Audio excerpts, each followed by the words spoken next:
Hello guys, welcome to notes Y. आज का हमारा टॉपिक है नाइट्रोजन साइकिल्स। साइनॉप्सिस में देखने वाले हैं हम introduction, definition, components of nitrogen cycle, process of the nitrogen cycle, importance of nitrogen cycle and human impact on the nitrogen cycle, conclusion and reference. तो ये इसका साइनॉप्सिस रहेगा। स्टार्ट करेंगे इंट्रोडक्शन से। नाइट्रोजन चक्र पृथ्वी पर नाइट्रोजन के निरंतर संचरण को दर्शाता है। नाइट्रोजन जीवन के लिए एक आवश्यक तत्व है क्योंकि यह प्रोटीन, न्यूक्लिक एसिड और अन्य जैविक अणुओं का हिस्सा होता है। यह चक्र वायुमंडल, जीवमंडल और स्थलमंडल के बीच नाइट्रोजन का आदान प्रदान करता है।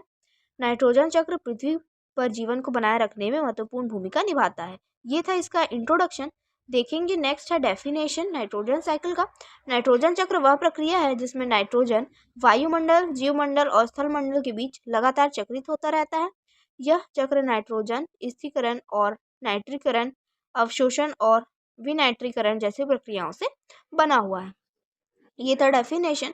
गाइज, अगर आपको स्टडी नोट्स की नीड होगी तो आप लोग इस नंबर पे कांटेक्ट कर सकते हो। यहाँ से आपको स्टडी नोट्स वगैरह प्रोवाइड करा दी जाएंगी। तो नेक्स्ट हम देखेंगे components of the nitrogen cycles. Nitrogen cycle के मुख्य घटक निम्नलिखित हैं। इसमें फर्स्ट होगा एटमॉस्फेयर। वायुमंडल में नाइट्रोजन मुख्य रूप से नाइट्रोजन गैस के रूप में मौजूद होती है। वायुमंडल में नाइट्रोजन की मात्रा लगभग 78% है, लेकिन यह सीधे जीवों द्वारा उपयोग नहीं की जा सकती। नेक्स्ट है बायोस्फीयर। सभी जीवित प्राणी नाइट्रोजन का उपयोग प्रोटीन और डीएनए बनाने के लिए करते हैं। पौधे नाइट्रेट और अमोनियम के रूप में नाइट्रोजन को अवशोषित करते हैं। नेक्स्ट है लिथोस्फीयर। पृथ्वी की सतह पर नाइट्रोजन मिट्टी और चट्टानों व नाइट्रेट और अमोनियम के रूप में मौजूद होती है। यह नाइट्रोजन जीवों द्वारा उपयोग की जा सकती है। नेक्स्ट है process of the nitrogen cycle. देखेंगे नाइट्रोजन चक्र कई प्रक्रियाओं से मिलकर बना है जो निम्नलिखित है। फर्स्ट है नाइट्रोजन फिक्सेशन। यह प्रक्रिया वायुमंडलीय नाइट्रोजन को अमोनिया या अमोनियम में बदलती है, जिसे पौधे उपयोग कर सकते हैं।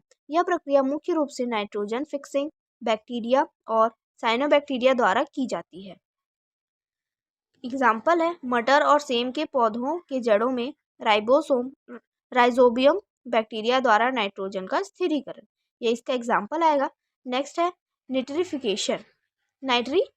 नाइट्रिफिकेशन यह प्रक्रिया अमोनिया को नाइट्राइट और फिर नाइट्रेट में बदलती है। यह प्रक्रिया नाइट्रिफिकेशन बैक्टीरिया द्वारा की जाती है। नेक्स्ट है एसिमिलेशन। पौधे नाइट्रेट और अमोनियम को अवशोषित करके इसे प्रोटीन और डीएनए में बदलते हैं। जानवर पौधों को खाकर नाइट्रोजन प्राप्त करते हैं।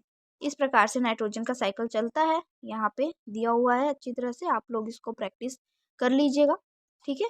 नेक्स्ट हम देखेंगे अमोनिफिकेशन। जब पौधे और जानवर मर जाते हैं तो उनके अवशेष को डिकम्पोजर्स तोड़ते हैं। इस प्रक्रिया में नाइट्रोजन अमोनिया या अमोनियम के रूप में मुक्त होती है। नेक्स्ट देखेंगे डेंट्रिफिकेशन। यह प्रक्रिया नाइट्रेट को वापस नाइट्रोजन गैस में बदलती है। यह वायुमंडल में वापस चली जाती है। यह प्रक्रिया डिनाइट्रिफिकेशन बैक्टीरिया द्वारा की जाती है। नेक्स्ट है importance of the nitrogen cycle.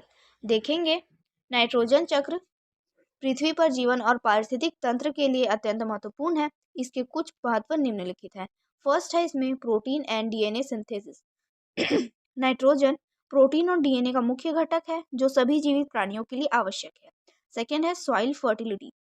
Nitrogen मिट्टी की उर्वरता को बढ़ाती है जिससे कृषि संभव होती है। नेक्स्ट है इकोसिस्टम बैलेंस। नाइट्रोजन चक्र पारिस्थितिक चक्र तंत्र को संतुलित बनाए रखता है और जैव विविधता को बढ़ाता है। नेक्स्ट है human impact on the nitrogen cycle. मानवीय गतिविधियों ने नाइट्रोजन साइकिल को प्रभावित किया है जिससे कई समस्याएं उत्पन्न हुई हैं। इसमें फर्स्ट है फर्टिलाइजर यूज। कृषि में उर्वरकों के अत्यधिक उपयोग से मिट्टी और जलाशय में नाइट्रेट की मात्रा काफ़ी बढ़ गई है जिससे जल प्रदूषण होता है। सेकेंड है इंडस्ट्रियल एमिशन।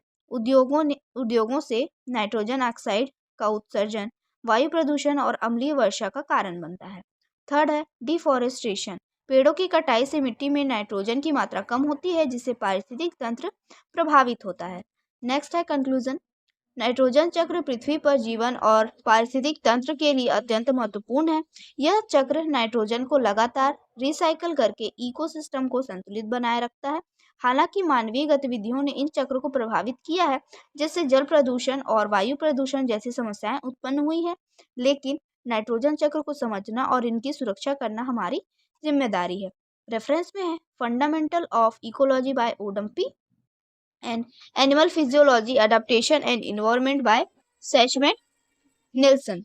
तो ये था आज का टॉपिक। आई होप आपको समझ आया होगा। समझ आया है तो प्लीज़ लाइक करिए एंड सब्सक्राइब करिए। Thank you.